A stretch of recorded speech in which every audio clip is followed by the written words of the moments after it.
نحمدہ و نصلی علی رسولہ الکریم اما بعد فاعوذ باللہ من الشیطان الرجیم بسم اللہ الرحمن الرحیم فاستجاب لهم ربهم انی لا اضیع عمل عامل منکم من ذکر و انثی بعضکم من بعض الی آخر آیہ. صدق اللہ العظیم. رب اشرح لی صدری ویسر لی امری واحلل عقدۃ من لسانی یفقهوا قولی. اللہم ربنا الہمنا رشدنا وعزنا من شرور انفسنا. اللہم ارنا الحق حقا وارزقنا اتباعہ وارنا الباطل باطلا وارزقنا اجتنابہ. آمین یا رب العالمین. عزیز ساتھیو، السلام علیکم ورحمۃ اللہ وبرکاتہ. جیسا کہ آپ کے علم میں ہے، عورتوں کے حوالے سے ایک حدیث اس طرح سامنے آتی ہے کہ نبی صلی اللہ علیہ وسلم عید کی نماز کے لیے جب آپ حاضر ہوئے، تشریف لائے، تو نماز سے قبل آپ خواتین کے خیمے میں گئے اور وہاں جا کر آپ نے عورتوں سے خطاب فرمایا اور یوں عرض کی کہ تم اے عورتوں، تم صدقہ خیرات زیادہ کیا کرو، کیونکہ میں نے جہنم میں دیکھا ہے کہ عورتوں کی تعداد زیادہ ہے، جہنم عورتوں سے بھری ہوئی، لہذا تم صدقہ خیرات زیادہ کیا کرو. اس پر خواتین نے پوچھا کہ یا رسول اللہ ایسا کیوں کرے کہ خواتین کی تعداد زیادہ؟ آپ صلی اللہ علیہ وسلم نے مزید فرمایا کیونکہ تم لعن طعن کرتی ہو اور شوہر کی نافرمانی کرتی ہو، لہٰذا تمہارے میں عقل میں بھی، جسے ہم کہہ سکتے ہیں کہ تمہارے دین میں کچھ کمی ہے اور تمہاری عقل میں بھی کچھ کمی ہے. پھر خواتین میں سے کسی نے ہمت کر کے پوچھا کہ یا رسول اللہ یہ ناقص، یہ کمی جو آپ بتا رہے ہیں، نقص، یہ کیا ہے؟ تو آپ صلی اللہ علیہ وسلم نے فرمایا کہ عقل کی کمی تو اس طرح ہے کہ کیا دو عورتوں کی گواہی کو ایک مرد کے برابر نہیں مانا گیا؟ ہاں یہ تو ہے. اور دین کی کمی اس طرح ہے کہ مہینے میں کچھ دن تم پر ایسا آتے ہیں جب تم حالت حیض میں ہوتے تو اس وقت تمہاری نمازیں قبول نہیں ہیں اور روزوں سے بھی تمہیں رخصت ہے، حالانکہ روزوں کی تعداد بعد میں پوری کر لی جاتی ہے لیکن نمازیں معاف رہتی ہیں. تو اس طرح تمہارے دین میں بھی مردوں سے کچھ کمی ہو گئی. اس حدیث کی بنیاد بنا کر خواتین کے معاملے میں ہمارے یہاں یہ دیکھنے کو ملتا ہے کہ خواتین پہ مکمل اس بات کو چسپاں کر دیا گیا ہے کہ یہ عقل میں کمزور ہیں، یہ ناقص العقل ہے، ان میں نقص ہے، عورت عقل کی بنیاد پر کمزور ہے، گویا کہ مرد کے مقابلے میں اس کی عقل کم ہے. در حالانکہ آپ صلی اللہ علیہ وسلم نے جو بات بتائی اور جو قرآن حکیم رہنمائی فرماتا ہے دو عورتوں کی گواہی کو لے کر، وہ صرف فائنینشیل میٹر کے اندر ہے. سورہ بقرہ کی آیت نمبر 282 ہے. اس سے پہلے کہ اس کا حوالہ دوں، ایک چیز اصول کے طور پر سمجھ لیں. قرآن حکیم کے اندر یہ آیت موجود ہے کہ قرآن حکیم کو نازل کرنے کا ایک مقصد یہ بھی ہے کہ تمہارے دینی معاملات میں جو اختلاف ہوتے ہیں یہ اس کو رفع کرے. دینی معاملات میں کنہیں لوگوں میں سمجھنے سمجھانے میں، افہام و تفہیم میں اگر کچھ اختلاف ہو رہا ہے تو قرآن حکیم کا ایک مقصد یہ بھی بتایا گیا ہے نزول کا کہ وہ تمہارے اس اختلاف کو رفع کرے گا، اس کو درست کر دے گا. لہٰذا ہم قرآن حکیم کی طرف ہمیں توجہ کرنی چاہیے یا ہمیں اس طرف جانا چاہیے. کم سے کم زندگی میں ایک دو مرتبہ تو اس کو ترجمے کے ساتھ ضرور پڑھنا چاہیے تاکہ اس کے مضمون ذہنوں میں آ جائیں. قرآن حکیم کے مطالعے سے یہ پتہ چلتا ہے کہ اللہ تبارک تعالیٰ نے عورت اور مرد میں کسی بھی اعتبار سے کوئی کمی نہیں رکھی ہے. جہاں اللہ تبارک تعالیٰ نے ایک عام حکم جو عورت اور مرد کو دونوں کو دیا جاتا ہے تو وہاں پر اللہ تعالیٰ نے صرف ایک ہی صیغہ استعمال کیا، یا ایھا الذین آمنوا، اے ایمان والو. اس میں مرد بھی آ جاتے ہیں، خواتین بھی آ جاتی ہیں. جہاں کہیں اللہ تعالیٰ خصوصی طور پر خاص جمعیت کو یا خاص جنس کو مخاطب کرتے ہیں تو وہاں پر پھر اس کا نام لے دیا جاتا ہے، یا نساء کہہ دیا جاتا ہے کہ اے عورت، یا انسان بھی کہہ دیا جاتا ہے، الناس بھی کہہ دیا جاتا ہے، یا ایھا الکتاب بھی کہہ دیا جاتا ہے. تو پھر پتہ چل جاتا ہے کہ اب خصوصی طور پر ان سے یہ بات ہو رہی ہے. لہذا اللہ تعالیٰ نے خصوصی طور پر فرمایا ان المسلمین والمسلمات والمؤمنین والمؤمنات والقانتین والقانتات، یعنی کہ یہاں پر خواتین کو مرد کے ساتھ بالکل ساتھ لایا جا رہا ہے کہ دینی اعتبار سے یہ حکم دیا جا رہا ہے، یہ میسج دیا جا رہا ہے کہ کسی بھی اعتبار سے عورت مرد سے کم نہیں ہے. بسا اوقات وہ مرد سے روحانی طور پر آگے بھی بڑھ سکتی ہے، کوئی عورت رابعہ بصری بھی بن سکتی ہے. دین میں، تقوی میں اللہ تعالیٰ کے تو صرف ایک حکم ہے کہ وہی بڑھتر ہے، وہی بڑا ہے جو زیادہ تقوی والا ہے. وہ مرد بھی ہو سکتا ہے، وہ عورت بھی ہو سکتی ہے. اور مردوں میں بھی سب مرد ایک جیسے نہیں ہوتے. کسی مرد میں لکھنے کی صلاحیت زیادہ ہے، کوئی زیادہ سوچتا ہے، کوئی زیادہ اچھے سے اپنی بات کو پریزنٹ کر سکتا ہے. کسی میں کچھ اور دوسری سب مردوں میں الگ الگ صلاحیتیں ہیں، تو پھر اس بات کو لے کر چلنا کہ عورت ناقص العقل ہے یا اس کے اندر بالکل صلاحیت ہے ہی نہیں، یہ ایک طریقے سے اس کے اوپر ایک الزام ہے جو کہ قرآن اس کے عائد نہیں کرتا ہے۔ قرآن نے جہاں یہ بات بتائی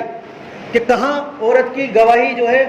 دو عورتوں کی گواہی ایک مرد کے برابر مانی جائے گی، وہاں بتا دیا گیا، یہ سورہ بقرہ کی آیت نمبر 282 ہے۔ یہاں پر اللہ تعالیٰ نے فرما دیا گیا کہ جب تم آپس میں کوئی لین دین کیا کرو، چھوٹا موٹا اگر کوئی لین دین ہے تو اسے لکھنے کی ضرورت نہیں ہے، ٹھیک ہے اتنا لین دین کوئی نہیں دے رہا، آپ کو ضرورت بھی نہیں مانگنے کی، اور لیکن یہ ہے کہ اگر آپ بڑا لین دین کر رہے ہیں تو پھر تم اپنے مردوں میں سے 2 گواہ بنا لیجیے۔ اگر آپ 2 مرد نہ پائیں تو پھر 1 مرد اور 2 عورتوں کو گواہ بنا لیجئے۔ جہاں پر اللہ تعالیٰ نے یہ کہا کہ 2 عورتوں کو اس فائنینشلی میٹر میں آپ گواہ بنا رہے ہیں، وہاں اس کی وجہ بھی بتائی کہ کیوں 2 عورتوں کو ایک مرد کے برابر یا 2 عورتوں کو گواہ کے طور پر اللہ لا رہا ہے۔ تو وہاں اللہ تعالیٰ نے یہ بتایا کہ اگر دوسری راستے سے ہٹ جائے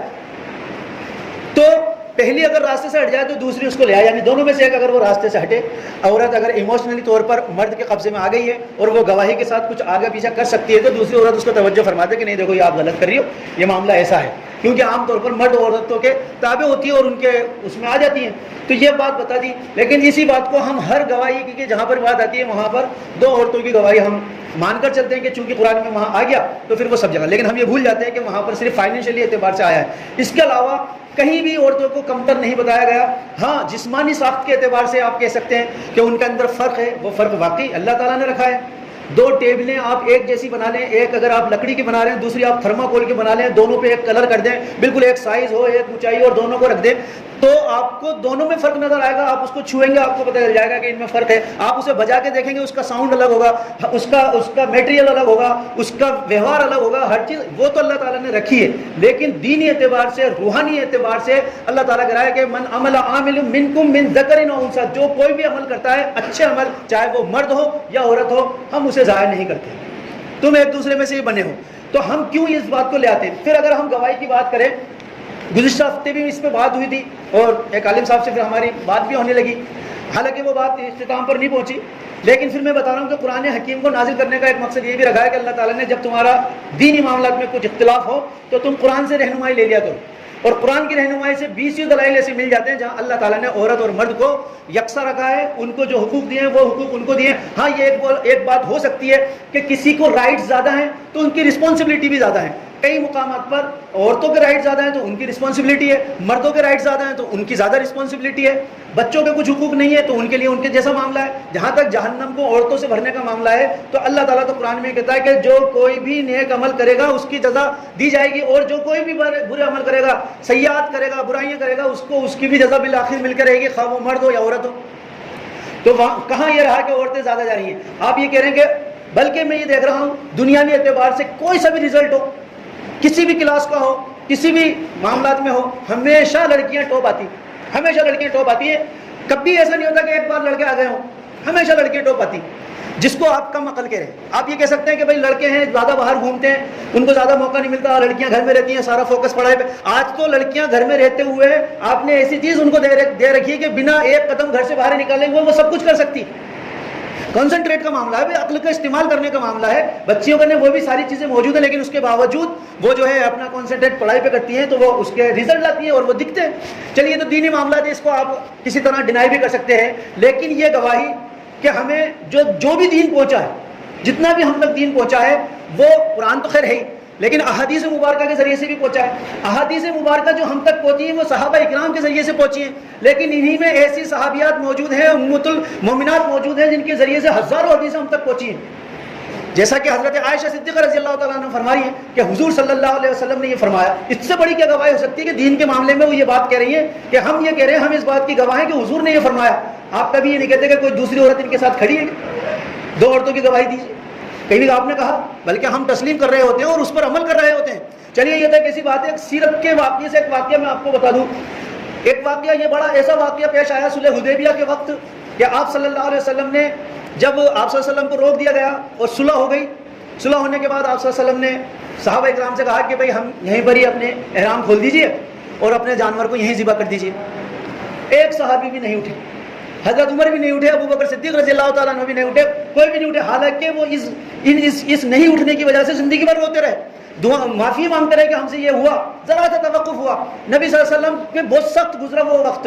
یعنی کہ جب آپ کے ساتھ ایسی سچویشن آ گئی کہ آپ کے ہاتھ پیر ٹھنڈے ہو جائیں، آپ کہیں کہ میری بات کوئی نہیں مان رہا ہے، یا آپ کسی مشکل میں ہیں، تو ایسے موقع پہ آپ کس سے مشورہ لینا پسند کریں گے؟ عقل والے سے یا کم عقل سے؟ ظاہر سی بات ہے آپ ہر انسان کہے گا کہ عقل والے سے کریں گے. نبی صلی اللہ علیہ وسلم جب خیمے میں گئے تو ام سلمہ رضی اللہ تعالیٰ عنہ موجود تھی. آپ صلی اللہ علیہ وسلم نے ان سے کہا کہ اشیرو، مجھے مشورہ دیجیے، معاملہ یہ ہو رہا ہے. انہوں نے حضرت ام سلمہ رضی اللہ تعالیٰ عنہ کی وہ دیکھی آپ بصارت، انہوں نے کہا رسول اللہ ایک بھی ان میں سے ایسا نہیں ہے کہ آپ کے اشارے پہ جان قربان نہ کر دے. یہ لوگ سوچ رہے ہیں کیا پتا کوئی دوسرا حکم آ جائے، جانور ذبح کر دیا تو وہ تو ذبح ختم ہو جائے گا، دوسرا حکم آ جائے پتہ نہیں آگے چلنا پڑ جائے. تو آپ تو ایسا کیجئے، آپ اپنا جانور ذبح کر دیجئے، اپنا احرام کھول دیجئے، تاکہ سچویشن کلیئر ہو جائے گی کہ اب کوئی حکم نہیں آنے والا ہے. نبی صلی اللہ علیہ وسلم نے گئے اور آپ صلی اللہ علیہ وسلم نے اپنا جانور ذبح کیا، احرام کھول دیا. نتیجہ یہ ہوا کہ سارے صحابہ اٹھے، سب نے اپنے اپنے جانور ذبح کر دیے. یہاں میں یہ بتانا چاہ رہا ہوں کہ اتنے حساس موقع پہ نبی صلی اللہ علیہ وسلم نے رائے مشورہ لیا، مشورہ نہیں لیا بلکہ اس پر عمل بھی کیا، جس کو آپ کم عقل کے ہیں. پھر آپ سب کو پتا ہے غار ہرا کا معاملہ، جب نبی صلی اللہ علیہ وسلم پر پہلی وحی آئی، آپ صلی اللہ علیہ وسلم دوڑے ہوا ہے، اور آنے کے بعد جو ہے کہا کہ مجھے اڑا دیجیے، کمبل اڑا دیجیے. حضرت خدیجہ رضی اللہ تعالیٰ عنہ وہ الفاظ کہیں تاریخ میں جس کو لکھ دیے گئے کہ جو کسی عورت کے، کسی مرد کی سب سے بڑی گواہ ہوتی ہے اس کی بیوی، سب سے بڑی گواہ ہوتی ہے، والدہ سے بھی بڑی گواہ اس کی بیوی ہوتی ہے. اسے پتہ ہوتا ہے کہ میرا مرد جو ہے کتنا تقوی والا ہے، کتنا متقی ہے، کتنا گولیاں دیتا ہے، کتنا گالیاں دیتا ہے، سب اسے پتہ ہوتا ہے. وہ کہہ رہی ہے کہ رسول اللہ آپ صلی اللہ علیہ وسلم کو اللہ ضائع نہیں کر سکتا، آپ لوگوں کی مدد کرنے والے ہیں. یہ اتنی بڑی گواہی وہ دے رہی ہے وہ خاتون. دوسرے یہ کہ ابھی کوئی ایمانیت کا مسئلہ نہیں ہے، ابھی کوئی اسلام نہیں آ گیا ہے، وہ تو خود دوسرے اس کے ماننے والی ہیں، اپنے ان کو بلا رہی ہیں حضرت نوفل کو، اور وہ بتا رہے ہیں کہ کیا معاملہ ہوا. یہاں پر بھی سب سے بڑا دلاسا دینے والی حضرت خدیجہ رضی اللہ تعالیٰ عنہ موجود ہیں. واقعہ یہ ہے کہ صرف اس ایک روایت کی وجہ سے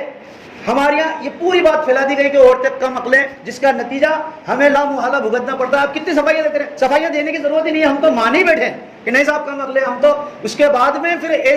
ایسی بیجا دلیلیں ہم دیتے ہیں، جیسے کہ حضرت عائشہ رضی اللہ تعالیٰ عنہ کے میٹر میں کہ وہ 6 سال کی عمر میں ان کی شادی ہوئی، 9 سال کی عمر میں ان کا جو کہ گونا ہوا یا بدائیگی ہوئی. یہ اتنی عام ہے کہ ہم اس کو مانے بیٹھے ہیں، پھر اس کے لیے دلیلیں دیں گے چونکہ وہ بالغ نہیں تھی، چونکہ عرب میں جلدی بالغ ہو جاتے ہیں، یہ ہو جاتا ہے وہ ہو جاتا ہے، ساری بیجا. جبکہ وہ نہیں لے جانے کی وجہ خود حضور صلی اللہ علیہ وسلم بتا رہے کہ بھائی میرے پاس مہر نہیں تھا اس لیے نہیں ہوئی بدائیگی. پھر حضرت ابوبکر صدیق رضی اللہ عنہ نے مہر کے پیسے دیے ادھار، پھر جا کے بدائیگی ہوئی. وہ واقعہ بھی میں بتا چکا ہوں. لیکن یہاں یہ سمجھنا ضروری ہے کہ قرآن حکیم صاف طور پہ بری کرتا ہے اس بات سے، اور صاف کہتا ہے کہ عمل عامل منکم من ذکر و انثی بعضکم من بعض، کہ تم اللہ تعالیٰ کسی عمل کرنے والے کے عمل کو ضائع نہیں کرتا ہے، خواہ وہ مرد ہو خواہ عورت ہو، تم ایک دوسرے سے بنے ہو. ہاں یہ تصور عیسائیوں کا ہے، یہودیوں کا ہے کہ وہ کہتے ہیں یہ عورت ناپاک ہے، اور وہ یہ کہتے ہیں کہ کیا نام ہے، چونکہ اس نے پھل کھا لیا تھا یا اس نے حضرت آدم کو بہکا دیا تھا اس لیے اس کو دنیا میں بچہ جننے کی تکلیف دی جاتی ہے اور یہ اسی تکلیف سے گزر رہی ہے. ان کے یہ تورات میں لکھا ہوا ہے کہ یہ ناپاک ہے. ہمارے اسلام میں یہ نہیں لکھا ہوا، ہماری یہ بات نہیں ہے کہ عورت ناپاک ہے یا عورت جو ہے کہ اس وجہ سے اس کو تکلیف دی جاتی ہے. قرآن تو کہتا ہے فاضل اللہم الشیطان، دونوں کو شیطان نے راستے سے ہٹایا تھا. قرآن نے یہاں بھی کلیئر کر دیا. لہٰذا اس بات کو غور کرے کہ اس کے نتیجے کہاں تک نکلتے ہیں. ہاں میں یہ مان لوں کہ بھائی ٹھیک ہے کہ وہ روایت صحیح ہے تو پھر میں بھی یہ ماننے لگ جاؤں گا کہ ہاں بھائی عورتیں کم عقل ہوتی ہیں. اگر آپ قرآن کی دوسری دلائل مان لیں گے تو آپ یہ ماننے لگ جائیں گے نہیں مرد کی طرح اگر کوئی مرد بیوقوف ہو سکتا ہے تو عورت بھی ہو سکتی ہے، اور کوئی مرد عقل مند ہو سکتا ہے تو عورت بھی ہو سکتی ہے. وآخر دعوانا الحمدللہ رب العالمین. جن حضرات نے سنت